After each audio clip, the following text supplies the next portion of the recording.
Hello friends, radio Dwarka में आपका बहुत बहुत स्वागत है। समंदर की गहराई से जिसकी दोस्ती हो, तूफानों की आहट में जिसकी मस्ती हो, ना हार मानी हो कभी वक्त से, वो है कमांडर सीपी शर्मा जी।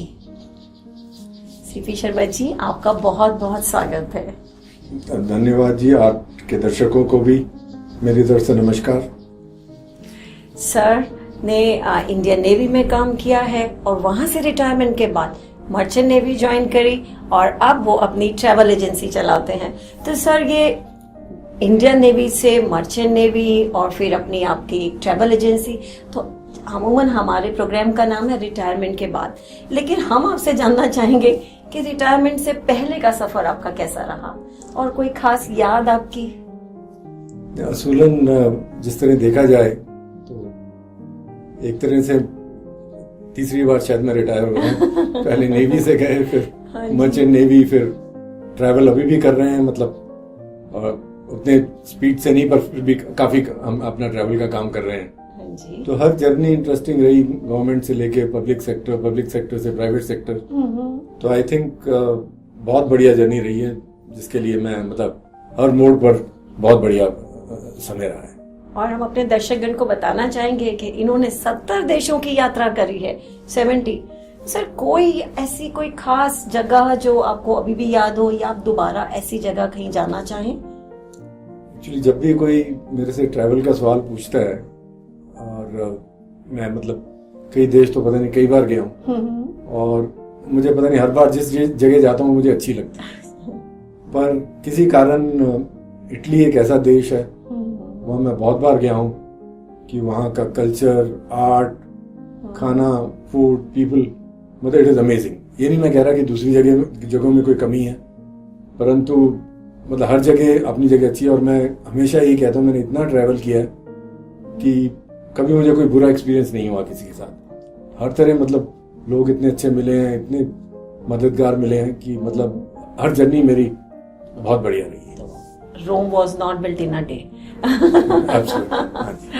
तो आपने ये रिटायरमेंट का आपने कब प्लान किया कि आप कब रिटायर होंगे, या आपने अचानक ही ये फैसला ले लिया? देखा जाए मतलब मैं बहुत अच्छा कर रहा था, मतलब, और नेशनल डिफेंस एकेडमी से पास आउट हूँ, मिलिट्री स्कूल की पढ़ाई की है, और उस उम्र पर मैं सर्विसेज में भी बहुत अच्छा कर रहा था। बस एक दिमाग में धुर थी कि छोड़ना है, क्यों छोड़ना है ये पता नहीं। बस वो करते करते एक दिन 12 साल की सर्विस के बाद छोड़ दिया, और उसके बाद जिंदगी जिस तरीके से मैं आगे लेता गया, मतलब किसी स्टेज पर रुका नहीं। तो आपने जब रिटायरमेंट ली तो कुछ आप हमारे दर्शकगण को बताना चाहेंगे कि फाइनेंसेस, क्योंकि आपने जब, जैसे कोई भी इंसान, आपने तो चलिए आगे आगे बहुत सब कुछ करते रहे, लेकिन रिटायरमेंट एक ऐसा है, या तो एक एज के बाद में हो ही जाता है, लेकिन अगर कोई पहले ले तो फाइनेंसेस को कैसे मैनेज करें और फाइनेंसेस के बारे में क्या प्लान करें? देखिए, मैं हर स्टेज पे, जब मैंने जल्दी भी छोड़ा, मुझे पता है ये नहीं कि जो अपनी सर्विस के हिसाब से जो मुझे मिलना था, ये नहीं कि वो कम था ज्यादा, वही मुझे मिल सकता था, परंतु मैं हर उस स्टेज पर भी मुझे लगता है कि अपनी थोड़ी प्लानिंग उससे जल्दी भी शुरू करनी चाहिए। और रिटायरमेंट के बाद एक ऐसी सिचुएशन होती है कि एक तो पहले मैं रिटायरमेंट को के बारे में ये कहूंगा कि मतलब रिटायरमेंट को एक क्या कहते हैं, ढलता सूर्य नहीं समझना चाहिए, बल्कि एक जिंदगी के नए अध्याय की सुनहरी सुबह समझना चाहिए। और रिटायरमेंट से पहले ही मेरा ख्याल है अपने फाइनेंसेस हर किसी को देखने चाहिए। आप अगर सरकार में हैं तो चलो आपको पेंशन मिलती है, बट कई लोग हैं हर कोई सरकारी नौकरी में नहीं है, या हर जगह पेंशन मिलती है।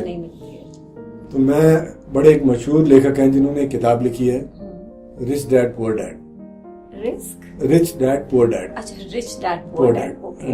उनका नाम है रॉबर्ट कियोसाकी। बड़ी इंटरेस्टिंग किताब है। वो कहते हैं जी, आप पैसे के लिए काम मत करिए, पैसे को अपने लिए काम करेंगे। तो उनका कहना एक तरह से ठीक है, अगर आपकी आय है उसके बारे में मत सोचिए, आप अपने एसेट्स देखिए, रियल एस्टेट देखिए, शेयर्स इन्वेस्टमेंट देखिए। कहने का मतलब ये है कि उनकी सोच जो पारंपरिक सोच से थोड़ी अलग है। वो कहते हैं कि अपना धन बढ़ाइए, और उन्होंने काफ़ी कुछ इसके बारे में लिखा है, और what you can call it wealth building mindset, वो क्रिएट करिए। तो मेरा ख्याल हर किसी को, बच्चों को तो ये किताब जरूर पढ़नी चाहिए, और रिटायर भी जो हो गए उनको भी पढ़नी चाहिए।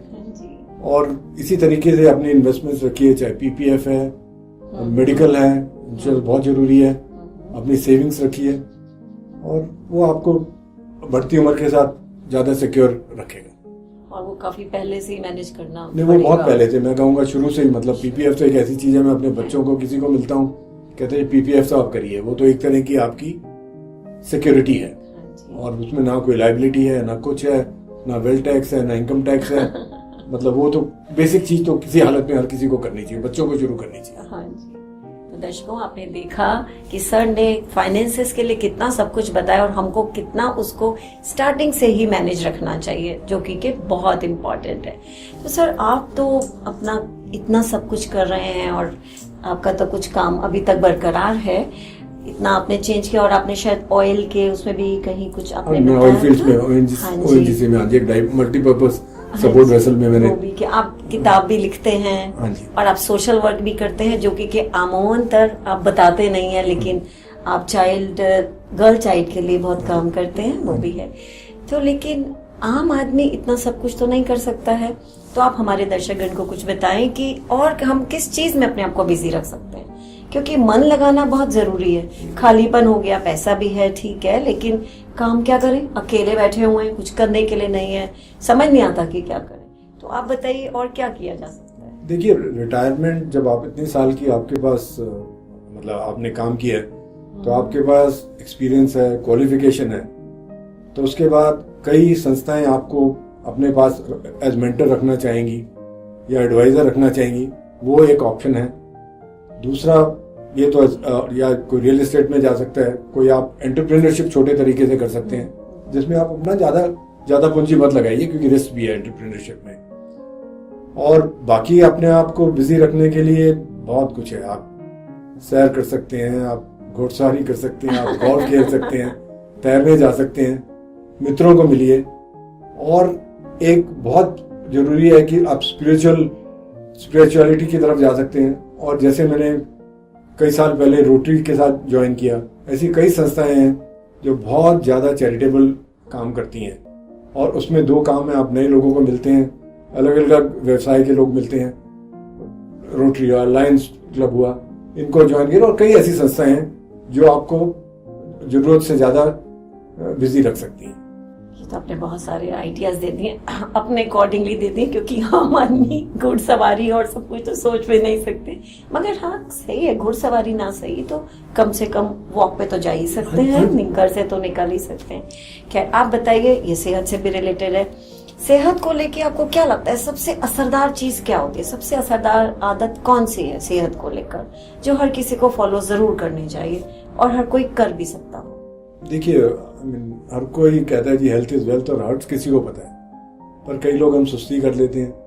पर मेरे हिसाब से हर सुबह कम से कम 40-45 मिनट आपको सैर करनी चाहिए, go for a morning walk. और आप किसी भी अच्छे कार्डियोलॉजिस्ट से मिलिए, वो कहते हैं कम से कम हफ्ते में 5 दिन आपको ये करना चाहिए।